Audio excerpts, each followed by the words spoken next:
In 1932, with the stock market crash and pantries bare, Americans turned desperation into ingenuity, crafting meals from weeds and scraps to survive the Great Depression, discovered the resilient recipes that kept hope alive. So, imagine this. You're sitting at your kitchen table tapping your fingers nervously when suddenly the radio crackles with news that the stock market just crashed. Like completely crashed. You know, that little bit of money you had saved up, gone. Your job probably gone soon, too. And you look around your kitchen at that nearly empty pantry and think, how the hell am I going to feed my family now? That's exactly what happened to millions of Americans in 1929. And tonight, we're going to see what they actually ate to survive one of the worst economic disasters in history. So, congratulations. You just woke up in 1932, 3 years into the Great Depression. Your eyes open slowly, adjusting to the dim morning light filtering through the thin-patched curtains of your tiny apartment. You're not on a plush mattress anymore. You're on a lumpy cotton stuff mattress that sits directly on rusty metal springs. The springs creak as you shift slightly. Not exactly comfortable. The apartment is cold. October, New York City, and the radiator barely works. Your threadbare wool blanket doesn't do much against the chill. You can see your breath forming little clouds in the air above you. Your stomach growls loudly. It's been doing that a lot lately. That hollow feeling has become your constant companion over the past few years. Not quite starvation, but nowhere near satisfaction either. Just persistent emptiness. From the street below comes the sound of a milk wagon, horse hose on cobblestones, the rattle of glass bottles. Must be around 6 a.m. The neighbors upstairs are already moving around. You can hear their footsteps through the thin ceiling. Their little boy is coughing again. That same hacking cough he's had for weeks now. No money for a doctor, of course. You swing your legs over the side of the bed, your bare feet hitting the cold wooden floor. The boards creak underneath you as you stand up and stretch. Your clothes from yesterday are draped over the only chair in the room. A pair of warm wool trousers, a cotton shirt patched to the elbows, suspenders that have seen better days. They smell faintly of sweat, and a factory where you're lucky enough to still have work for now. Anyway, you should probably eat something before heading out to look for work. The question is what? The ice box is nearly empty. There's a bit of milk probably turning sour. Half a loaf of day-old bread. A small jar of peanut butter that needs to last a week.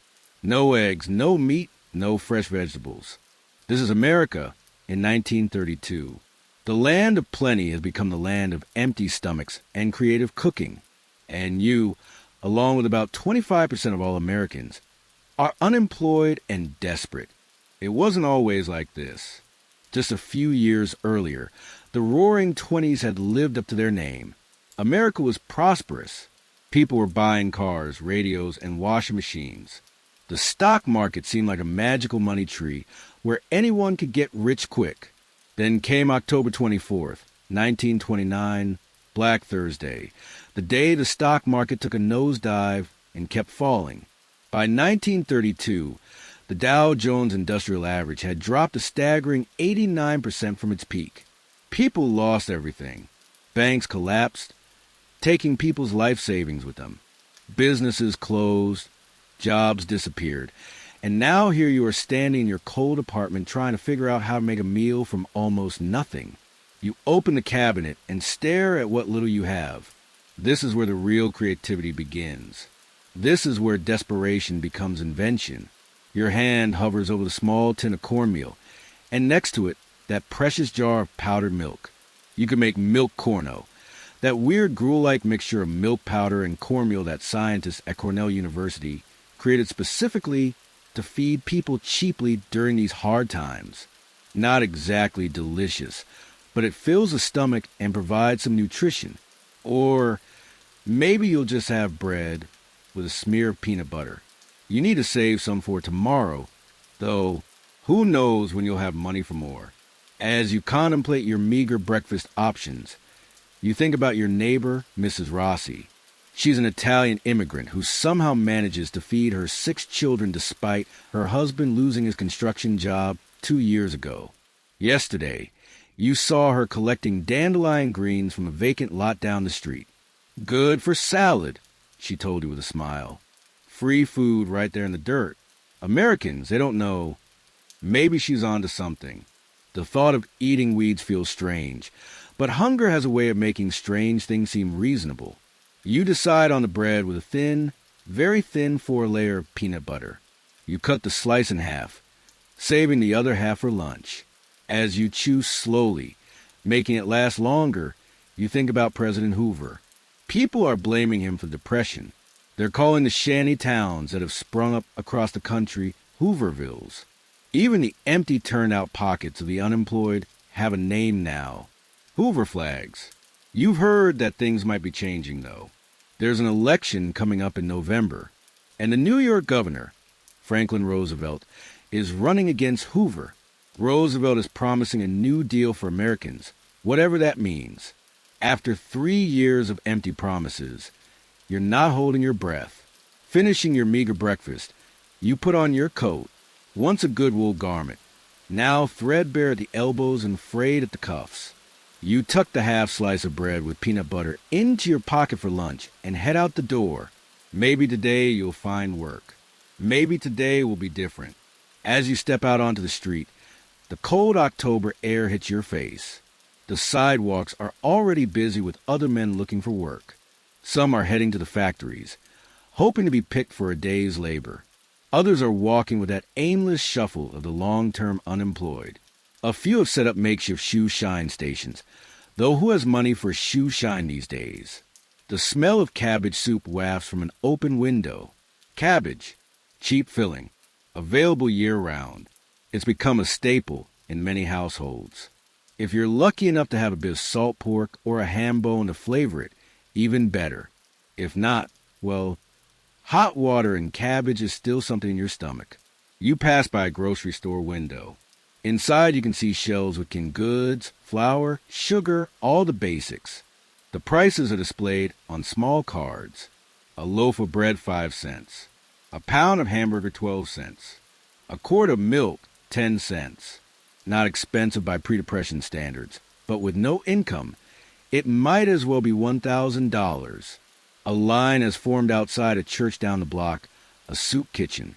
Your stomach growls again, reminding you that half a slice of bread with peanut butter isn't much of a breakfast. But you hesitate. You haven't fallen that far yet, have you? Standing in a soup line is for the truly desperate. Then again, aren't you?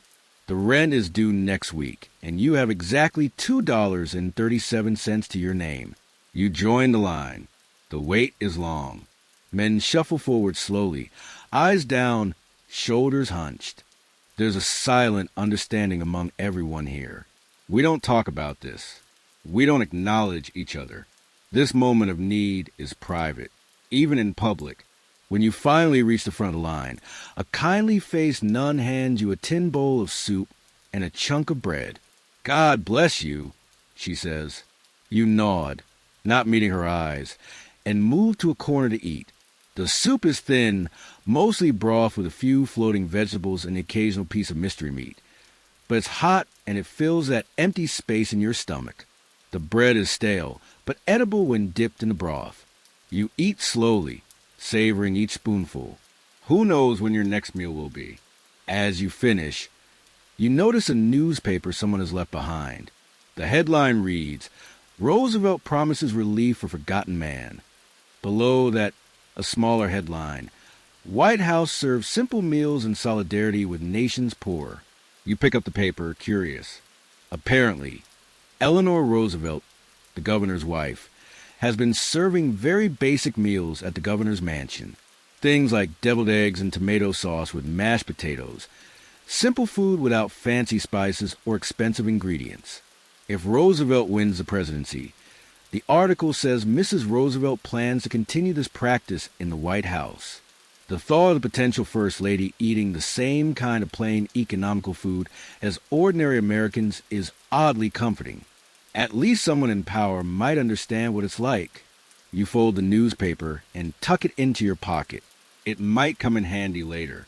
If not for the news, then for insulation in your shoes or to stuff the gap under your apartment door where the cold draft comes in. The rest of the day passes in the familiar routine of rejection. No work today. Not hiring. Try again next week. By late afternoon, your feet ache and your spirit is low. You walk miles across the city following rumors of jobs that don't exist or are already taken. As you head home, you pass by the market again. It's near closing time, and sometimes the vendors sell their remaining produce at reduced prices rather than take it back. You pause, checking your pocket for those precious few coins. There, a vendor is packing up his stall, but there's a small pile of slightly bruised apples in a crate. How much? You ask, pointing. 2 cents each, he says, or 5 cents for 3. You dig into your pocket and pull out a nickel. I'll take 3. He hands you the apples. Small, spotted, past their prime, but still apples. Real fruit, a luxury these days. Back in your apartment, you survey your dinner options. The half slice of bread with peanut butter you saved from breakfast, what are the apples, and what else? Your eyes fall on the jar of peanut butter again. There's not much left, but enough. And then you notice the small bag of onions in the corner. An idea forms in your mind. You've heard about it from others, read about it in one of those pamphlets the Bureau of Home Economics distributes. Peanut butter stuffed onions. It sounds bizarre, maybe even disgusting, but the pamphlet insisted it was nutritious and economical. And right now, those are the only qualities that matter in food. You select a medium-sized onion, peel it, and cut off the top. Carefully, you scoop out some of the center, creating a hollow. Into this, you spoon a bit of peanut butter. Then, you replace the top of the onion like a little lid and place the whole thing in your one baking dish. While it bakes in your temperamental oven, you slice one of the apples and savor each piece slowly. The sweetness is intense after so many days of bland food. Your mouth waters as the tart juice hits your tongue. You close your eyes, momentarily transported to better times. The smell coming from the oven is interesting. Not necessarily appetizing, but not terrible either. When the onion is soft, you remove it and place it on your chip plate. Dinner is served. You cut into the onion. The peanut butter has melted slightly, creating a thick sauce. You take a bite, bracing yourself. It's strange. The sharp, pungent flavor of the onion competes with the rich, nutty taste of the peanut butter. They don't exactly complement each other, but neither completely overpowers the other. It's food. It's filling. That's all that matters. As you eat, you think about the other creative dishes people are making to get through these hard times. Your friend Jack told you about Hoover Stew, a mix of hot dogs cut into small pieces to make them go further, canned tomatoes, canned corn, and macaroni, named after the president. Of course, though not as a compliment. Then there's prune whip, a dessert made from prunes, cheap and available year-round, whipped with egg whites and sugar. First Lady Hoover apparently serves it at the White House. And you've heard about people making mock apple pie using Ritz crackers instead of apples. Supposedly, the cream of tartar in the recipe tricks your taste buds into thinking you're eating apples. You're not sure you believe that, but it's clever nonetheless. This is what America has come to. Onion stuffed with peanut butter, crackers pretending to be apples, and soup kitchens with lines around the block. You finish your odd dinner and wash the single plate and fork in the small sink. Through the thin walls, you can hear your neighbors arguing about money again. It's a common sound these days. The stress of poverty straining even the strongest relationships. As you settle onto your lumpy mattress for the night, you realize something. Despite everything, the hunger, the cold, the uncertainty, you're still here, still fighting, still finding ways to survive. There's a strange pride in that. You pull the thin blanket up to your chin, trying to find a comfortable position on the lumpy mattress. Tomorrow, you'll try again. Maybe there will be work at the docks. Maybe Roosevelt will win the election and things will change. Maybe someone will invent a dish that makes peanut butter and onions taste good together. The street lamp outside casts a dim glow through your window. You're tired. So tired. Your body heavy against a mattress, sinking deeper into that not quite comfortable spot that's become familiar over these past difficult years. Your breathing slows. In the distance, a car horn honks, then fades. The city settles into its nighttime rhythm. And despite the hunger, despite the worry, your eyelids grow heavy. Your shoulders relax a bit, muscles letting go of the day's tension as you shift slightly, finding that spot where the springs don't dig into your back quite as much. Life during the Depression is hard, but humans are remarkably adaptable. Even now, drifting toward sleep, there's a quiet resilience in you that can't be broken by empty pockets or strange food combinations. Your breathing deepens, steadies, and for a little while at least, the worries of the Great Depression fade as your body surrenders to rest, settling deeper into makeshift bed, your mind already dreaming of better days ahead. Morning arrives with harsh sunlight streaming through those thin curtains. Another day, another empty stomach, another chance to get creative with whatever food you can scrape up. You sit up on your creaky bed and rub the sleep from your eyes. Today feels different somehow. There's a buzz in the air. Election day is coming soon, and with it a tiny flicker of hope. Maybe Roosevelt will win. Maybe things will change. Your neighbor, Mrs. Rossi, knocks on your door just as you're buttoning your shirt. She's holding a small bundle wrapped in newspaper. "My Giovanni caught fish yesterday," she says with a proud smile. "Little ones from the river. I share." Inside the newspaper are 2 small silver fish already cleaned and gutted. You're touched by her generosity. When everyone has nearly nothing, sharing becomes both more precious and more common. "Thank you," you say, genuinely moved. "Would you like some coffee?" It's not real coffee, of course. It's chicory, those bitter roots that when roasted and ground make a coffee-like drink. Not great, but hot and dark and better than nothing. Mrs. Rossi nods and enters your tiny apartment. As you heat water on your 2-burner stove, she looks around your sparse living space. "You need vegetables," she says decisively. "After coffee, we go pick dandelions." You've been eyeing those dandelions growing in vacant lots for weeks now, but haven't quite had the courage to try them. Mrs. Rossi, though, speaks of them like they're a delicacy. Best in spring when they're young, she explains, accepting the cup of chicory coffee. But still good now. Little bitter, but good for blood. My mother in Italy, she make dandelion wine, too. The coffee is hot and bitter in your mouth. No milk, that's a luxury, but the warmth feels good going down. Your stomach growls in anticipation of actual food. After coffee, you follow Mrs. Rossi to a weedy vacant lot 3 blocks over. She carries a small knife and a cloth bag. With expert precision, she identifies the dandelion plants and cuts them at the base. Not this one. Too old. See yellow flower? Too bitter now. This one good. See no flower yet. She instructs. You follow her lead, collecting the green plants that apparently make the best eating. Your fingers get stained with their milky white sap. The smell of earth and green things fills your nostrils. It's pleasant being outside in the morning. Foraging like this almost makes you forget your troubles.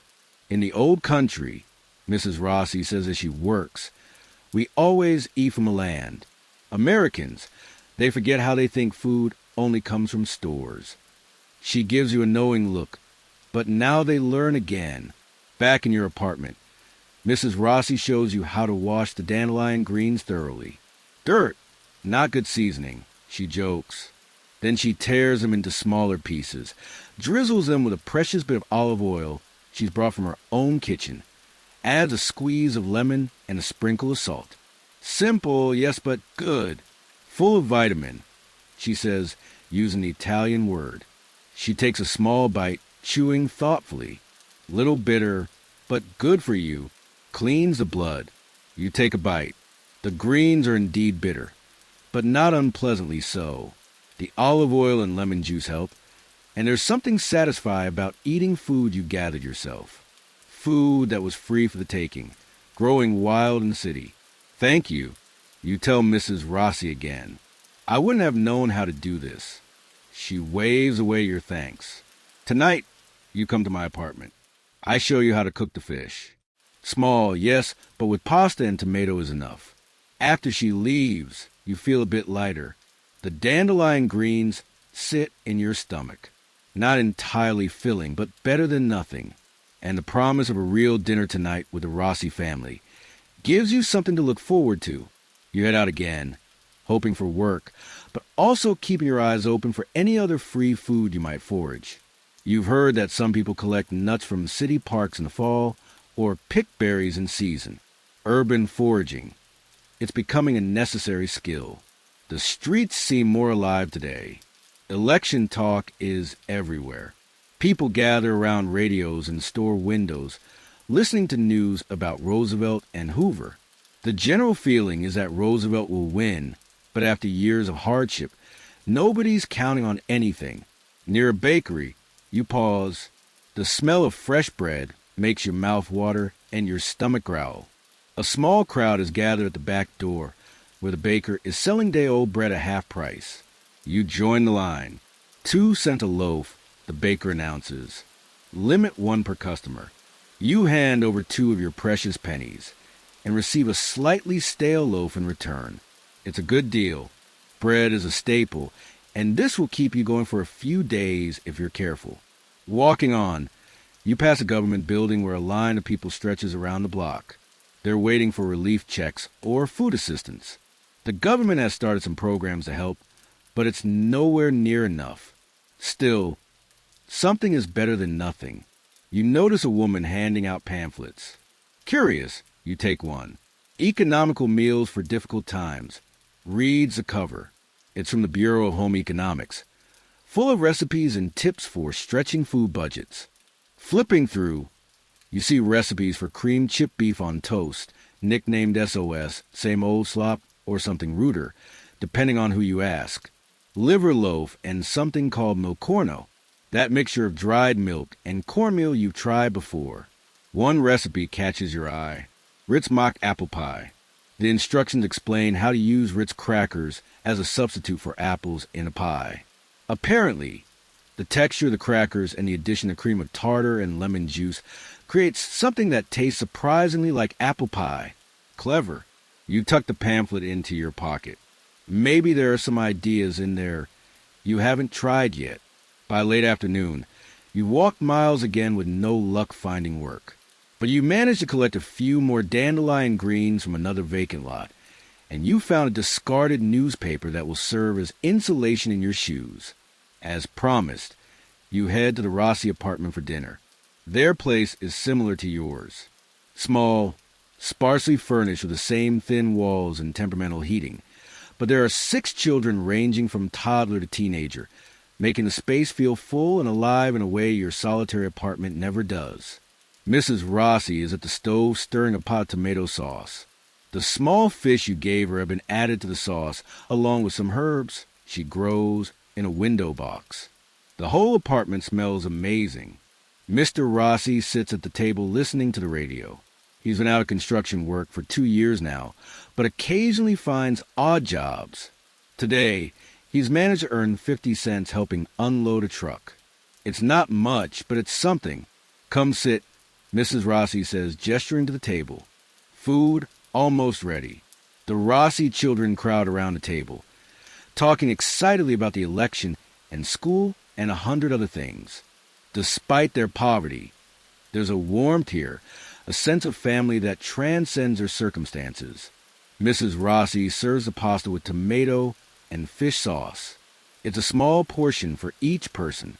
There are 8 mouths to feed, after all, but it's hot and flavorful. The children have also had dandelion salad. You notice, and there's a small loaf of bread that gets carefully divided. Giovanni, tell about the fish. Mrs. Rossi prompts her oldest son. The boy, about 14, sits up proudly. I caught them in the East River. Got 5 total. Papa helped. Good eating, those little fish, Mr. Rossi adds. Not like the fish in Italy, but good. As you eat, the conversation flows around you. Politics, jobs, school, the normal stuff of life, continuing even in abnormal times. The pasta is simple but delicious. The tomatoes adding a brightness. The fish, a depth of flavor. It's the best meal you've had in weeks. After dinner, Mrs. Rossi brings out a surprise. A small dish of something white and creamy. Ricotta, she explains, made myself from leftover milk that was turning. Little sugar, little cinnamon. Not much, but sweet. The small spoonful of sweetened ricotta is heaven on your tongue. Creamy, just sweet enough with the warmth of cinnamon. Desserts are rare these days, and this simple one feels like a true luxury. As you help clear the dishes, you notice a box on their shelf that you recognize. Kraft macaroni and cheese. It's a relatively new product, just introduced this year. 19 cents for a box that feeds 4. Even in these hard times, it's an affordable option. The children, they love it, Mrs. Rossi says, following your gaze. American cheese, not like Italian, but they don't know difference. Quick to make when I work cleaning houses. Walking back to your apartment in the early evening, your stomach feels pleasantly full for the first time in days. The Rossis have so little, yet they share what they had. It's a common story during these difficult times. People helping each other survive. Back home, you sit on your bed and take out the pamphlet from earlier. Maybe there are more ideas for stretching your limited food supply. You read about Hoover Stew, named with that same bitter irony as Hoovervilles. A mix of hot dogs, macaroni, canned tomatoes, and whatever vegetables might be available, designed to be filling and cheap. There's also a recipe for something called depression cake, made without eggs, milk, or butter, all of which are expensive or hard to come by. Instead, it uses oil, water, and sometimes vinegar. Not quite as good as a regular cake, but it satisfies that craving for something sweet. You think about First Lady Lou Henry Hoover and the incoming Eleanor Roosevelt. Both have been advocating for economical meals during these hard times. Mrs. Roosevelt even hired home economists to develop nutritious low-cost recipes that she serves at the governor's mansion. One of those recipes is from milk-wheat dough, similar to Milkorno but using wheat instead of corn. These powdered milk and grain mixtures aren't exactly delicious, but they're filling and provide some nutrition. The government has been buying them in massive quantities. 25 million for hunger relief efforts. Your thoughts drift to the possibility of a Roosevelt presidency. What would his New Deal actually look like? Would it make a difference for people like you and the Rossis? Outside, the city grows quieter as night falls. Your small apartment holds a lingering scent of dandelion greens and the memory of the Rossis' pasta dinner. Your stomach isn't growling for once. Small victories. You lay back on your bed, feeling the subtle difference between hungry, tired, and just plain tired. Tonight, it's the latter, a better kind of exhaustion. Your body feels heavy against the mattress, a pleasant weight sinking into the worn springs. The sound of the city fade as you relax, a car horn in the distance, someone's radio playing softly, the familiar creak of the building settling. Tomorrow will bring more challenges, more creative meals, more searching for work. But tonight, you've eaten well thanks to the generosity of neighbors. Tonight, there's a full moon shining through your window, casting silver light across your small room. Tonight, your muscles release their tension as you breathe slowly, deeply, settling into that space between wakefulness and dreams. Your thoughts drift to those dandelions, stubborn weeds that push through concrete cracks, surviving against all odds. There's something poetic about that, something hopeful. Your breathing becomes deeper, steadier, the weight of your body pressing comfortably into the mattress, that pleasant heaviness in your limbs as you find the most comfortable position. Maybe tomorrow you'll try that mock apple pie recipe. Maybe Roosevelt will win the election. Maybe things will change. For now, though, you're warm, relatively full, and resting easier than you have in days. Your eyes grow heavy, but not yet heavy enough for sleep. Just that comfortable, drowsy feeling as your body relaxes completely, preparing for whatever tomorrow might bring in this strange, difficult time in American history. Morning arrives with the sound of rain pattering against your window. You stretch slowly, feeling each muscle wake up one by one. The apartment is damp and chilly, but your body feels surprisingly rested. Amazing what a decent meal can do for your spirits. You swing your legs over the side of the bed and plant your feet on the cold floor. Today is Election Day, November 8th, 1932. Roosevelt versus Hoover. The country holds a collective breath. In the corner of your room sits a small bag of remaining dandelion greens from yesterday. Not enough for a meal, but they might add some nutrition to whatever else you can scrape up. Your pantry situation hasn't improved overnight. Still, just a stale bread, a bit of peanut butter, and those 2 remaining apples from the market. But today, you have a plan. The Government Relief Office is distributing food packages. You avoided going there until now. Pride, maybe, or the hope that things would turn around before it came to that. But hunger is a powerful motivator, and pride doesn't fill an empty stomach. You dress quickly, putting on your least worn shirt for the occasion. The relief office will be crowded, and you want to make a decent impression. Not that it matters much. They give food to anyone who qualifies, regardless of appearance. But it makes you feel better, like you still have some dignity left. Outside, the rain has turned the streets slick and gray. People hurry along under newspapers, coats pulled over their heads, a few lucky ones with actual umbrellas. You join the flow, using your jacket collar as minimal protection against the drizzle. The line at the relief office stretches around the block despite the weather. Men, women, even some children, all waiting patiently for assistance. You take your place at the end, settling in for a long wait. The rain continues to fall, soaking through your coat. Your shoes, already worn thin, offer little protection against the growing puddles. Your socks are wet within minutes. But you stay. Everyone stays. The man in front of you is about your age, maybe a bit older. His hat, once fine, is now shapeless from wear and weather.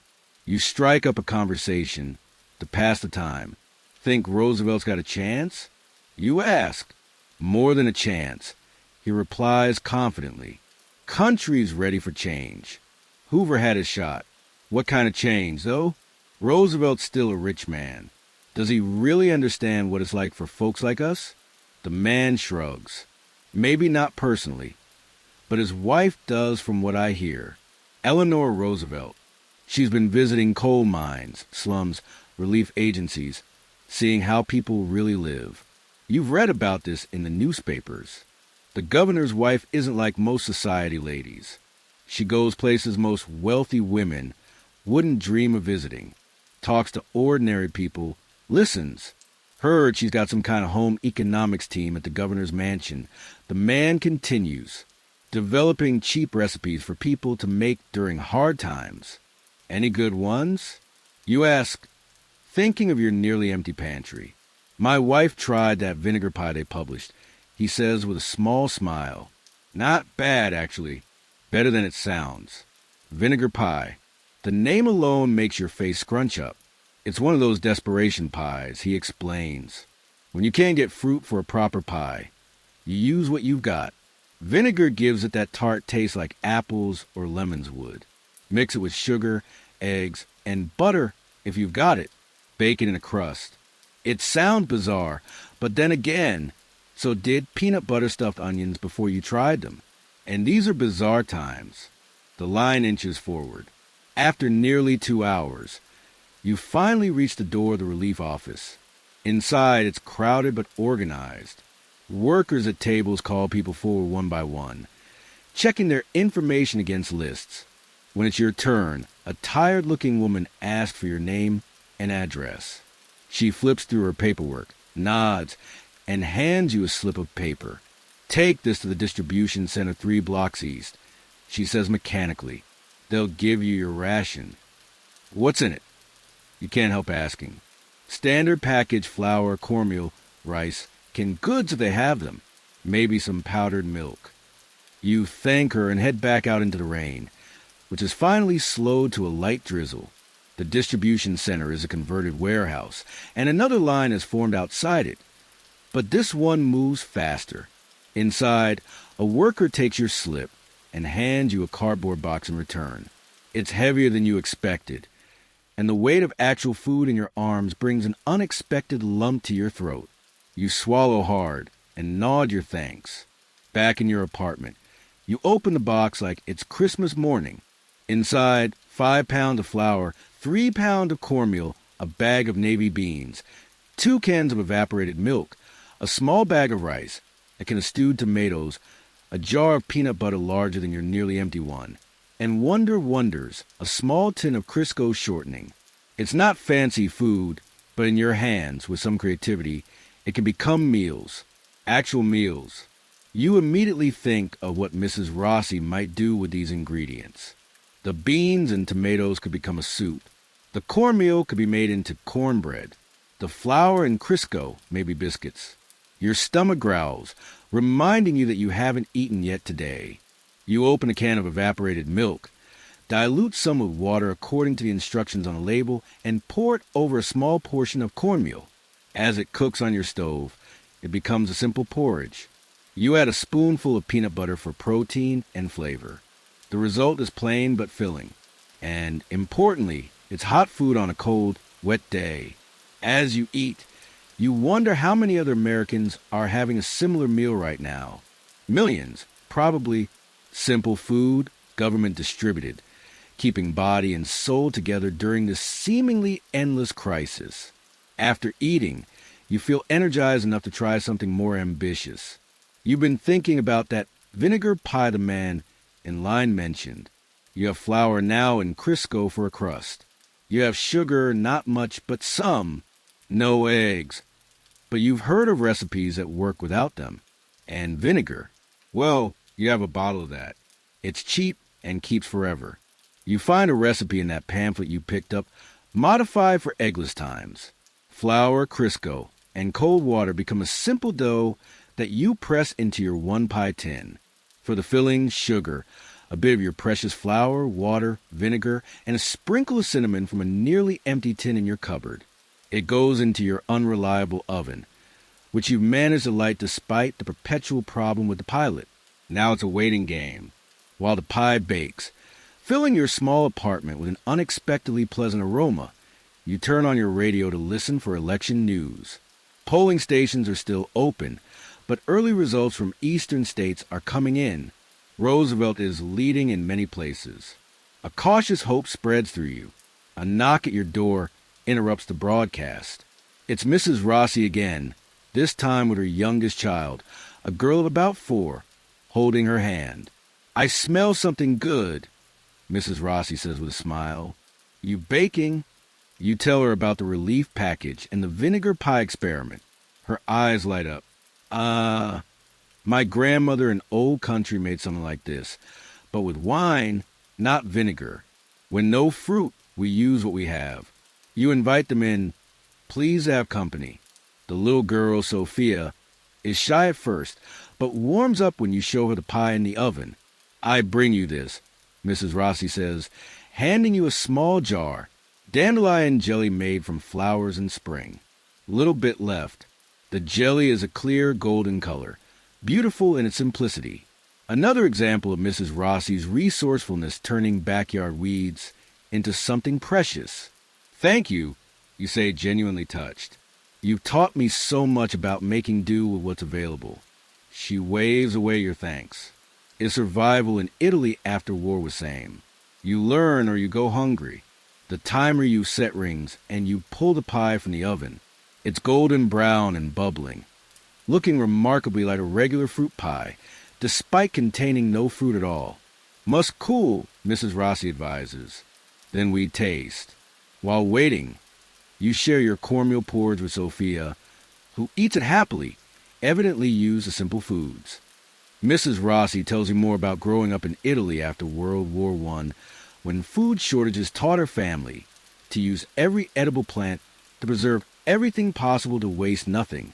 Depression not new, she says wisely, just new for Americans.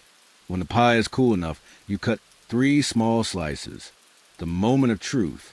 You take a bite, not knowing what to expect. Surprisingly, it's good.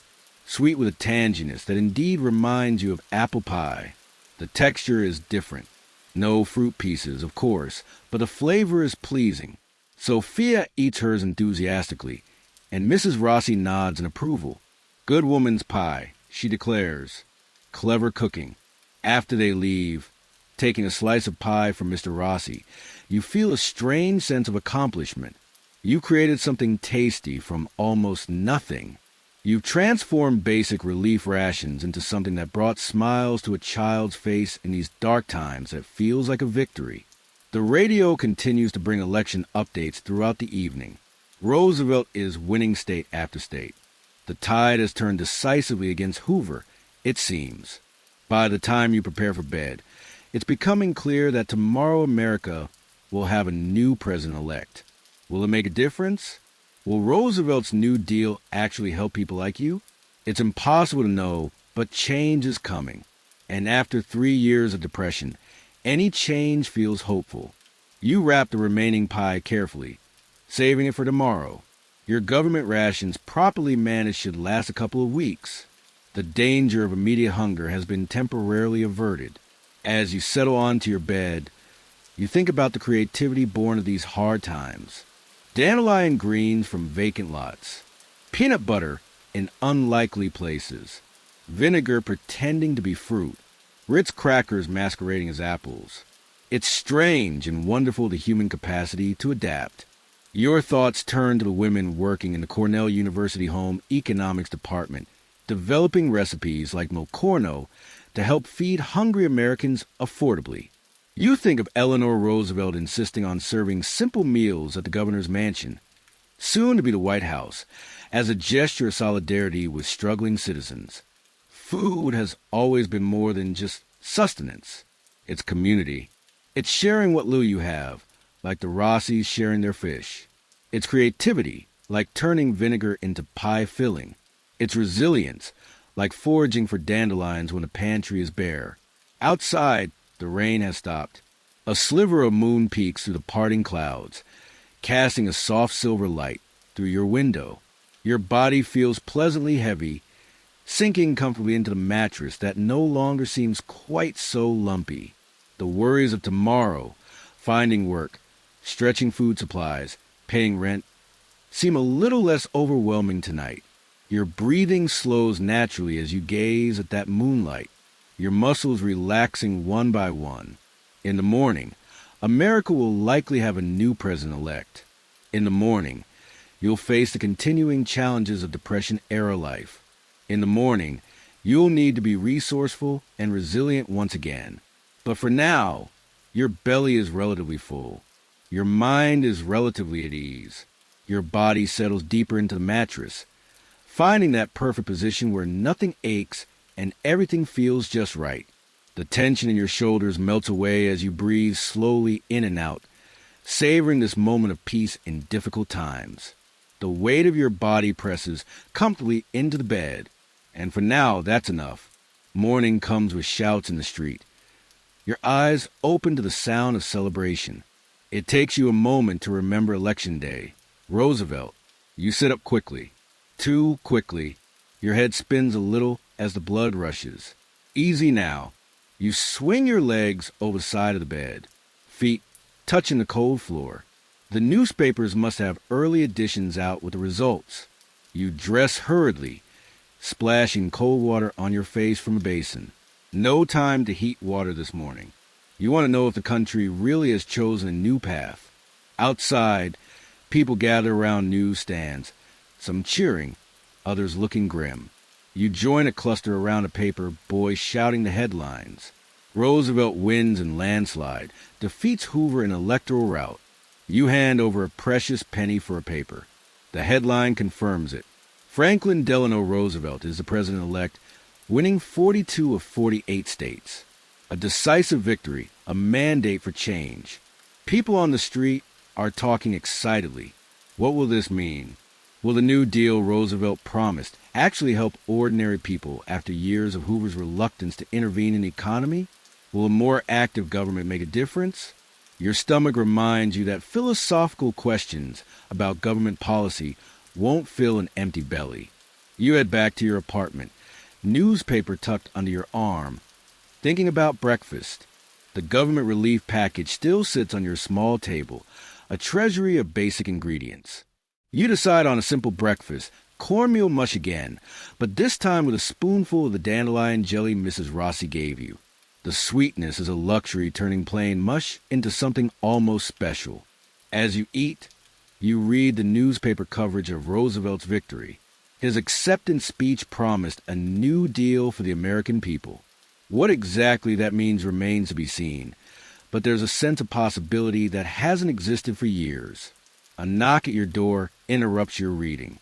It's Mr. Rossi, looking more animated than you've ever seen him. "Good news, my friend," he says, his accent thicker with excitement. "The construction site. They need men today. Just for the day, but good pay. I tell them about you. Your heart leaps. Work. Actual paid work. Where? When? You ask. Already reaching for your coat. Hudson Street project. Big building. They need extra hands to pour concrete. Must go now. Foreman only takes first 20 men. You barely have time to grab your cap before you're rushing out the door with Mr. Rossi. On the way, he explains that a friend of his cousin works as a site manager and tipped him off about the temporary need for workers. Lucky day, Mr. Rossi says. Roosevelt wins. We get work. Maybe things change now, eh? The construction site is chaotic when you arrive. Men gathering, foremen shouting instructions. You and Mr. Rossi join the crowd of hopeful workers. The foreman looks you over, checking for strength, you assume, and nods. You're in. The work is backbreaking. Mixing concrete, wheeling it in heavy barrels, pouring it into forms. Your muscles scream in protest after months of underuse and undernourishment. But you don't complain. The pay is 50 cents for the day. A small fortune in these times. At midday, the workers take a break. Men sit on piles of lumber or lean against walls, opening lunch pails or paper bags. You brought your slice of vinegar pie and an apple. Not much, but better than nothing. Mr. Rossi sits beside you, unwrapping a sandwich. From my wife, he says, breaking it in half and offering you a portion. Bread with a little olive oil and salt. Simple but good. You accept gratefully, giving him half of your apple in return. The simple exchange of food creates a bond between you. This is how people are surviving, sharing, helping each other through. What would you buy? Mr. Rossi asks, gesturing to your $50 that will come at day's end. If you could buy any food, what would it be? You consider the question. Meat, you say, finally. A good piece of beef, or maybe eggs. I miss eggs. They're relatively expensive now. About 30 cents a dozen. Almost prohibitive on no income from me cheese, Mr. Rossi says, with a wistful smile. Good Italian cheese. My mother, she made cheese at home in Old Country. Here too expensive. Around you, other workers are having similar conversations. Simple dreams of simple foods. One man talks about missing oranges, a luxury from Florida that few can afford these days. Another speaks longingly of his wife's apple pie made with real apples, not crackers or vinegar substitutes. The afternoon work is even harder than the morning. By the end of the day, your hands are blistered, your back aches, and your arms feel like lead. But when the foreman hands you that half coin, the pain seems worth it. Real money earned through honest work. Maybe they need men tomorrow, too, Mr. Rossi says hopefully as you walk home together in the fading light. Maybe you agree, though you know it's unlikely. These temporary jobs are rare and precious, snapped up quickly by the army of unemployed. You part ways at Mrs. Rossi's building, promising to share news if you hear of any more work opportunities.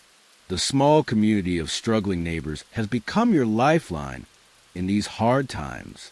Back in your apartment, you assess your improved situation. The relief package provides basic staples. The $50 coin opens up possibilities for a few fresh ingredients. And there's a newspaper with Roosevelt's victory, offering at least a hope of broader change. You decide to celebrate with a special dinner. Not extravagant. That's impossible. But something better than your recent fare. You'll need to shop carefully to make that half-dollar stretch. At the small grocery, you examine prices with care. Eggs are indeed 30 cents a dozen. Too much to justify. Butter is 28 cents a pound. Also too expensive. But a small piece of salt pork is just 15 cents. Onions are cheap, 5 cents for several. A head of cabbage, another 5 cents. You could make a decent soup with those, adding some of the navy beans from your relief package. With the remaining 25 cents, you allow yourself one small luxury, a package of Kraft macaroni and cheese. It's a relatively new product introduced just a few years ago, but already popular because of its affordability. 19 cents for a package that makes 4 servings. The processed cheese powder isn't exactly fine dining, but mixed with milk reconstituted from your evaporated milk ration, it makes a creamy, satisfying dish. You carry your purchases home, already planning the meal. The salt pork will add flavor to the bean soup, which will take hours to cook, but will make enough for several meals. The macaroni and cheese will be today's treat, quick and easy. As the beans simmer with the salt pork and onions, filling your apartment with a rich aroma, you prepare the boxed macaroni. The instructions are simple. Boil the pasta, drain, add milk, butter, or in your case, a small piece of salt pork fat and the cheese powder. Stir until creamy. The result is nothing like an Italian pasta dish Mrs. Rossi would make, but it's hot, filling, and has that satisfying cheese flavor that's been missing from your diet. You eat slowly, savoring each bite, thinking about how this simple box dinner will become a staple of American households for generations to come. After dinner, you tune your radio to hear more about Roosevelt's victory. The announcer's voice crackles through the speaker, discussing the president-elect's plans. There's talk of banking reform, public works projects to create jobs, relief programs for the unemployed. It all sounds promising, but you've learned to be cautious with hope. Another knock at your door. This neighborhood is becoming positively social. It's Mrs. Rossi again, this time with a small container. We make gelatin, she explains, handing you the container for the children, but too much. You take. Inside is a molded gelatin dessert, pale yellow in color. It's a simple thing, just gelatin, sugar, and water with perhaps a drop of vanilla flavoring. But the mere existence of a dessert feels luxurious. The children, they love the wiggle, Mrs. Rossi says with a smile. So cheap to make, but makes them happy. You thank her, touched again by the sharing that has become so common in these hard times. The Rossis have so little themselves, yet they consistently find ways to share what they have. Giovanni has work tomorrow, she adds proudly. Same construction. The foreman, he liked how Giovanni worked today. You're genuinely happy for them, though a small part of you feels a pang of envy. Work is so scarce that even a single day's employment is cause for celebration. That's wonderful, you say sincerely. Please tell him I said congratulations. After she leaves, you try the gelatin dessert. It's sweet and jiggly, refreshing after the salty, heavy macaroni and cheese. You've read about the elaborate gelatin salads and desserts that were popular before the Depression. Molded creations with suspended fruits, vegetables, even meats. The simple version is far more modest, but still a treat. You think about other creative uses for gelatin you've heard about. Some people make congealed salads with whatever vegetables they have suspended in gelatin flavored with vinegar instead of sugar. Others create mock aspics using gelatin and beef broth. In times of scarcity, gelatin's ability to transform humble ingredients into something special makes it valuable. The next morning, your beans have finished soaking and cooking overnight. The soup is thick and aromatic, the beans tender, the small pieces of salt pork adding richness. You portion it carefully. One small bowl for breakfast, the rest saved for future meals. With no prospect of work today, you decide to use your time to make something from the flour in your relief package. Bread would be the obvious choice, but you lack yeast. Biscuits, though, those you can manage with flour, Crisco, and a bit of reconstituted milk. You mix the dough carefully, working by feel rather than precise measurements. Your mother taught you this skill years ago before the Depression, when you still lived at home in a smaller town upstate. The dough will tell you when it's right, she always said. And indeed, when the texture changes under your fingers, becoming smooth and elastic, you know it's ready. While the biscuits bake, filling your small apartment with a homey aroma, you read more about Roosevelt's plans in the newspaper. There's talk of a first 100 days of aggressive action once he takes office in March. Banking reforms, securities regulation, public works projects, agricultural aid. Will any of it help people like you and the Rossis? It's hard to say, but for the first time in years, it feels like someone in power is actually trying to address the crisis. The biscuits emerge from your unreliable oven, golden brown and surprisingly light. You slather one with a bit of your precious peanut butter while it's still warm, watching it melt slightly into the hot bread. The simple pleasure of fresh baked bread with peanut butter feels almost decadent after months of extreme frugality. You wrap the remaining biscuits carefully. They'll be a welcome addition to your bean soup later, and perhaps a nice breakfast tomorrow with some of Mrs. Rossi's dandelion jelly. As you finish your simple but satisfying meal, you reflect on how much your relationship with food has changed during these hard years. Before the Depression, you rarely thought about where food came from or how much it cost. You ate at restaurants occasionally, bought whatever looked good at the market, took it all for granted. Now, every morsel is precious. You know the exact price of eggs, milk, flour. You understand viscerally what it means to be hungry. Not the casual hunger of someone who skipped lunch, but the persistent gnawing emptiness that comes from prolonged scarcity.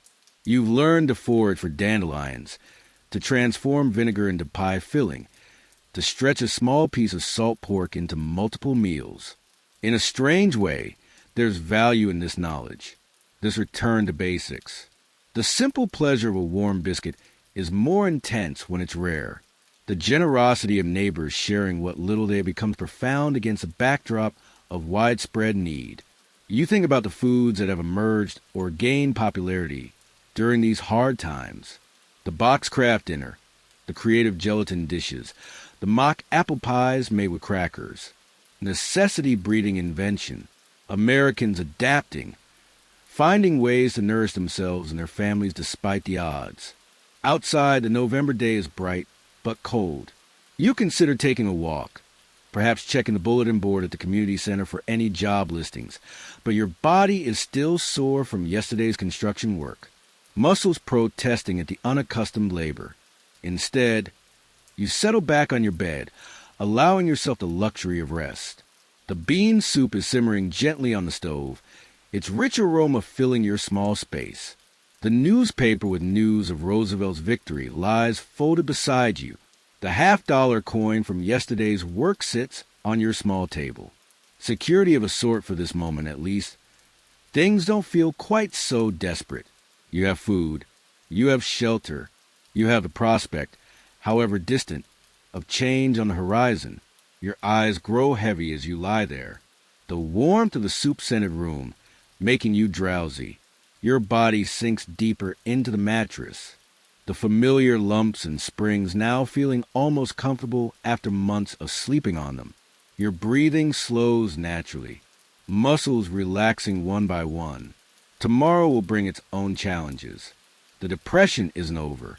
Jobs are still scarce. Winter is coming with its additional hardships of cold and increased fuel costs. But right now, in this quiet moment of relative comfort, you allow yourself to simply be. Your limbs feel pleasantly heavy, tension melting from your shoulders and back as you settle deeper into that cozy spot on your bed. The afternoon sun casts golden light through your window, warming your face gently as you breathe slowly, evenly, finding that perfect rhythm that brings your whole body to a state of calm relaxation. You wake to the sound of knocking, insistent, excited knocking. For a moment, you're disoriented. You hadn't meant to fall asleep in the middle of the afternoon. The light coming through your window has shifted lower now, golden with the approach of evening. The knocking continues. You get up, shaking off the foggy feeling of an unplanned nap, and open the door. It's Giovanni Rossi, the 14-year-old son of your neighbors. His eyes are bright with excitement. Mr. Franklin at the grocer's, he says breathlessly. He's looking for someone to help unload a delivery. Said he'd pay 30 cents for the work. My papa already has job today, so I came to tell you. You thank him quickly, grabbing your coat. Small opportunities like this don't wait. The neighborhood grapevine that spreads news of temporary work is a lifeline. Neighbors looking out for each other, even as they compete for scarce jobs. Mr. Franklin's grocery is 6 blocks away. You walk briskly, hoping the opportunity hasn't already been claimed by someone else. The November air is crisp, the late afternoon sky turning the soft orange pink of approaching sunset. The store is busy when you arrive, unusual for these times. Mr. Franklin, a round man with perpetually flour-dusted hands, looks up as a bell above the door announces your arrival. Looking for work? He asks, seeming to read your purpose immediately. You nod, explaining that Giovanni Rossi told you about the delivery. Just in time, Mr. Franklin says, gesturing toward the back of the store. Truck's arriving now. Big delivery. Holiday stock coming in. Thanksgiving is approaching. You realize even in these hard times, people try to celebrate if they can. Mr. Franklin is stocking up on items like canned pumpkin, cranberries, and flour for pie crusts. The work is straightforward, but physically demanding. Unloading crates and boxes, carrying them into the store's small storeroom, unpacking some items directly onto shelves. Your muscles, still sore from yesterday's construction work, protest at first, but gradually warm to the task. As you work, you notice the holiday-related items coming in. Canned pumpkin for pies, bags of cranberries, boxes of gelatin in various flavors. Apparently, people are planning elaborate molded salads for their holiday tables despite the economic hardship. Mr. Franklin chats as you work together. People still want their Thanksgiving, he says. They'll cut back everywhere else. But tradition matters. Gives folks hope, you know? You do know. Even in the darkest times, people cling to traditions to normalcy. A holiday meal, even a scaled-down version, represents continuity, the promise that life goes on. Getting lots of orders for gelatin, Mr. Franklin continues, stacking boxes on a high shelf. Ladies make these fancy molded salads now. Stretch the food budget and look nice on the table.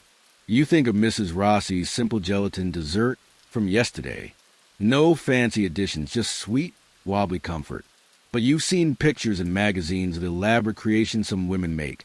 Vegetables suspended in tomato-flavored gelatin, fruits in sweet varieties, even meats and fish in savory aspics. Selling a lot of Ritz crackers, too, Mr. Franklin adds. That mock apple pie recipe on the box. People swear by it. Can't tell the difference from real apples, they say. You're skeptical about that claim, but you've learned not to dismiss these creative substitutions. The vinegar pie surprised you with its tastiness after all. By the time the truck is fully unloaded, dusk has fallen. Mr. Franklin counts out 30 cents in coins. And then, to your surprise, adds a small paper bag. Broken biscuits, he explains. Can't sell them, but nothing wrong with how they taste. Take them home. You thank him, genuinely touched by the gesture. The coins clink pleasantly in your pocket as you walk home through streets now lit by street lamps. The broken biscuits, simple crackers really, will go nicely with your bean soup for dinner back in your apartment. The soup has simmered to perfection. The beans are tender, the broth rich with the flavor of salt pork and onions. You ladle out a generous bowl, crumbling some of the broken biscuits on top. Simple food, but satisfying, nourishing. As you eat, you think about Thanksgiving approaching. Before the Depression, you would have expected turkey, stuffing, cranberry sauce, mashed potatoes, and pumpkin pie. A feast. Now you'll be grateful for any special edition to your daily fare. Perhaps with careful budgeting of your recent earnings, you could afford a small chicken instead of a turkey. The beans you're eating now could become part of the stuffing. Maybe you could try making that Ritz Cracker Mock apple pie you've heard so much about. After dinner with a full belly and the pleasant weight of earned coins in your pocket, you feel almost prosperous. Your relief package, the day's wages, the odd jobs here and there. You're managing to piece together a living, if only just barely. You decide to try another recipe from the government pamphlet. This one is for something called surprise loaf. Essentially a meatloaf made with very little meat bulked up with breadcrumbs, oatmeal, and grated vegetables. The surprise is that it contains almost no meat, but is designed to taste meaty. You don't have ground beef, but you do have a small amount of salt pork left, which you chop very finely. Mixed with breadcrumbs made from your homemade biscuits, some grated cabbage and onion and seasonings, it forms a loaf that you can refrigerate and bake tomorrow. One meal prepared ahead, a luxury of planning not always available in these uncertain times. The radio provides company as you work. The evening news giving updates on Roosevelt's transition plans. There's talk of a brain trust of advisors helping to shape the New Deal. The names mean little to you, but the sense of purposeful activity is encouraging after years of seeming inaction. A special segment about Eleanor Roosevelt catches your attention. The announcer describes how the incoming First Lady plans to continue her practice of serving simple economical meals in the White House as a gesture of solidarity with struggling Americans. Mrs. Roosevelt has worked with home economists to develop nutritious meals that average Americans can afford, the announcer explains. Dishes like deviled eggs and tomato sauce, bean and tomato stew, and simple desserts like prune whip will be served even at formal White House dinners. Prune whip. You've heard of this but never tried it. Apparently, it's a dessert made from pureed prunes whipped with egg whites and sugar. Prunes were a common substitute for fresh fruit during the Depression, being relatively inexpensive and available year-round. The broadcast continues describing how the Roosevelts plan to demonstrate frugality in various ways once they move into the White House. It's largely symbolic. You know, their personal sacrifices won't directly help people like you, but symbols matter. The contrast with the Hoover administration's perceived indifference is stark. A knock at your door interrupts the broadcast. It's becoming a regular occurrence. This building, once filled with strangers leading separate lives, has become something of a community as shared hardship brings people together. This time, it's Mr. Jenkins from down the hall, an elderly man who rarely left his apartment before the Depression.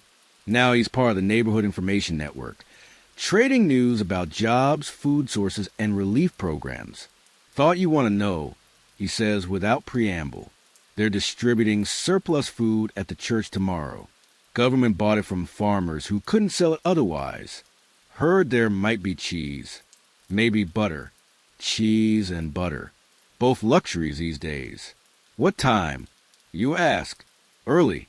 Line forms before 8. Mr. Jenkins nods once, his message delivered, and shuffles back toward his own apartment. You thank him and close the door, already planning to be at the church well before 8. Fresh cheese. The thought makes your mouth water. Perhaps you could share some with the Rossis, repaying their many kindnesses. As you prepare for bed, you feel more hopeful than you have in months. Work 2 days in a row.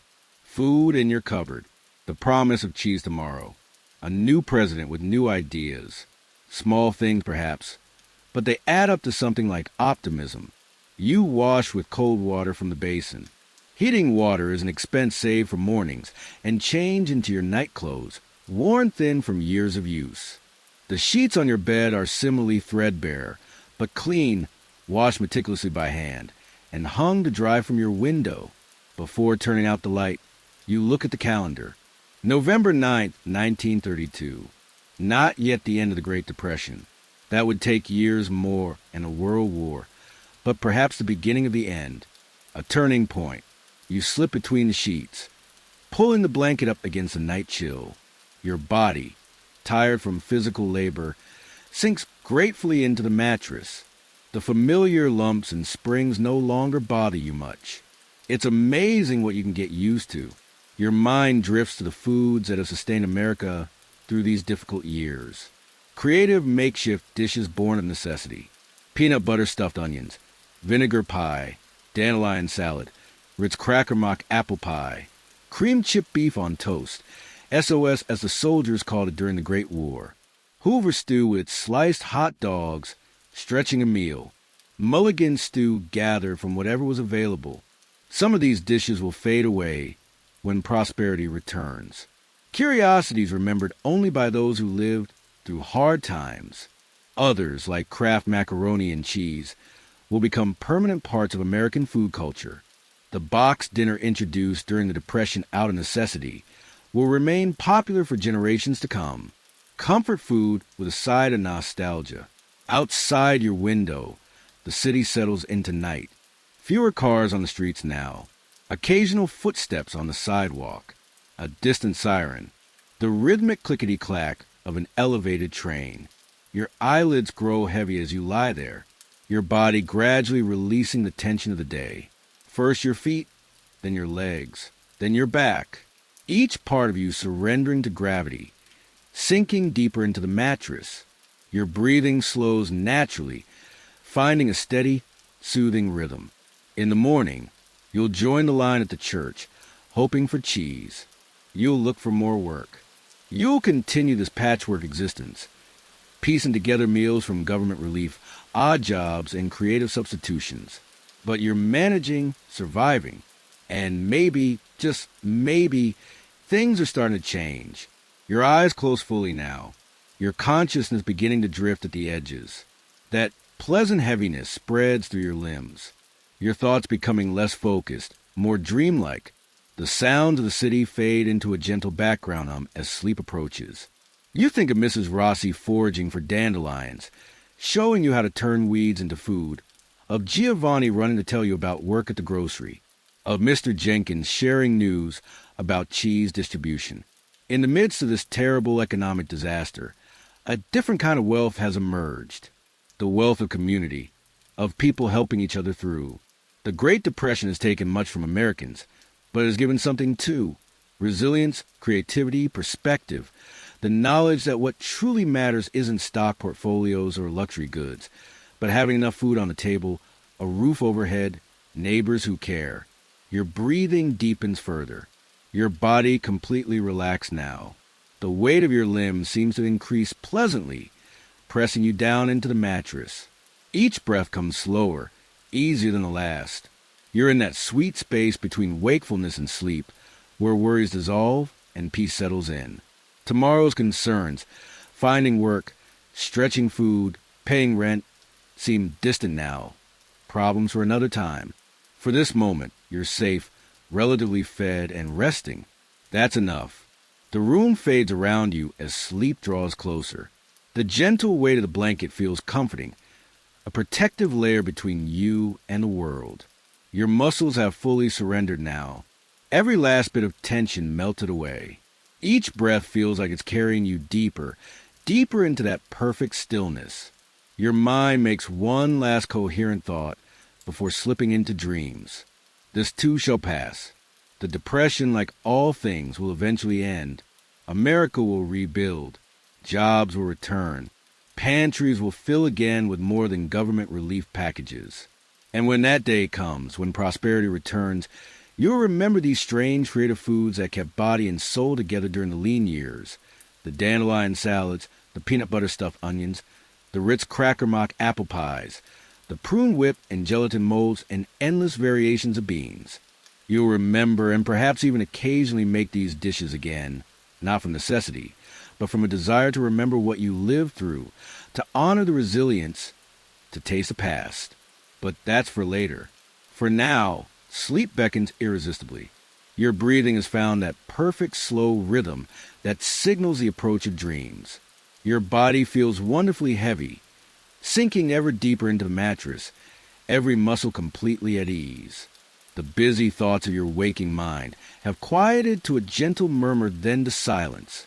One last deep breath in, a long, slow exhale, And finally, sleep embraces you fully, carrying you away from the hardships of the Great Depression into peaceful darkness. Your face relaxes completely, the last tension around your eyes and mouth melting away. Your hands uncurl, fingers soft and still. Even your breathing seems to pause for a moment in perfect stillness before settling into the steady, gentle pattern of deep sleep.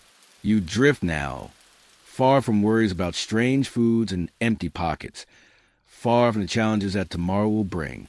For these precious hours of rest, there's only peace. Your body perfectly still, perfectly at ease, while your mind floats free in dreams. And as you sleep, somewhere in New York, Franklin and Eleanor Roosevelt are planning. As you sleep, farmers are still growing food, even as they struggle. As you sleep, scientists and home economists are still developing ways to make that food go further.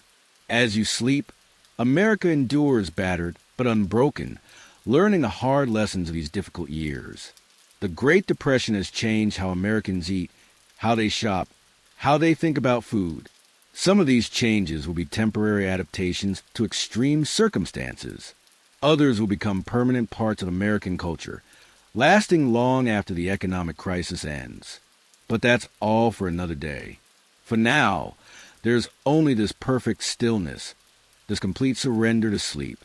Your breathing slow and deep, your body totally relaxed, your mind at peace, drifting deeper, deeper into restful darkness. The world with all its hardships fades completely away, leaving only the gentle rhythm of your breathing and the blessed relief of sleep.